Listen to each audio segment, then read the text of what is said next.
Roast brother தியேட்டருக்கு முன்னாடி இட்லி கடைக்கு மூவி ரிவ்யூ கொடுத்துட்டு இருந்தார். அதுக்கப்புறம் டிவிகே விஜயை பற்றி ஒரு கருத்து சொல்லிட்டு இருந்தார். அதுக்கப்புறம் டிவிகே சேர்ந்த ஒரு மெம்பர் வந்து பார்த்திங்கன்னா ரோஸ்ட் பிரதர்கிட்ட வந்து பயங்கரமாக சண்டை போட்டார். அதுக்கப்புறம் கொலை மிரட்டல்லாம் விட்டார். அவர் மேலே எஃப்ஐஆரும் 2 பிரிவுகளில் வழக்கு பதிவு பண்ணியிருக்காங்க.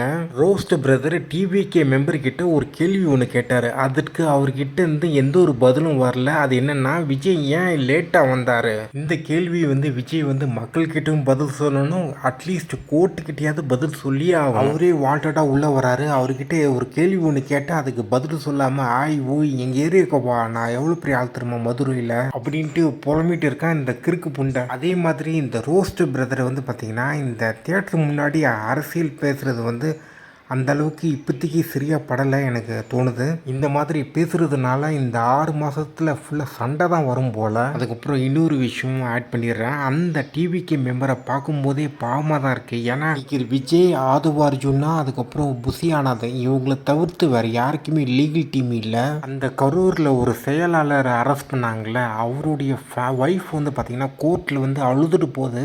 தனியாக ஒரு சொந்தக்காரங்களோட தான் போகுது. புசி ஆனந்த் ஆலை காணும் திருச்சி தப்பிச்சு ஓடி போயிட்டார். எங்கேயோ ஆலை காணும், சுத்தமாக காணும். என்னைய விட்டுருங்க, நான் எங்கேயாச்சும் போயிடுறேன், என்னை விட்டுருங்க, நீங்கள் மரத்து மேலே ஏறுங்க, என்ன வேணா பண்ணுங்க, என்னை விட்டுருங்க அப்படின்ட்டு அவர் ஓடியே போயிட்டாரு. ஆலை காணும். தமாந்துண்டு சின்ன கட்சி, பேப்பர் லெட்டர் பேடு கட்சி.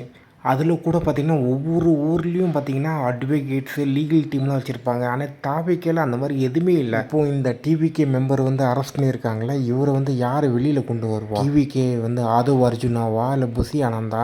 அவங்களே பார்த்திங்கன்னா தலைமறைவு ஆகி அங்கங்கே ஓடிட்டு இருக்கானுங்க. கட்சியில் இருக்க மெயினான ஆட்களே அம்போன்னு விட்டு ஓடி போய் ஒழிஞ்சிக்கிட்டாங்க. இப்போ டிவிகே மெம்பர், சாதாரண மெம்பருக்கு என்ன பாதுகாப்பு இருக்குது? சுதந்திரம் முக்கியம். அதே சமயத்தில் இந்த தேவையில்லாத இந்த மிரட்டல்லாம் தேவையில்லாத விஷயம். ஹோப் தட் பர்சன் வந்து சீக்கிரமாக வெளியில் வந்து நல்லபடியாக பண்ணுவார்னு நான் நினைக்கிறேன்.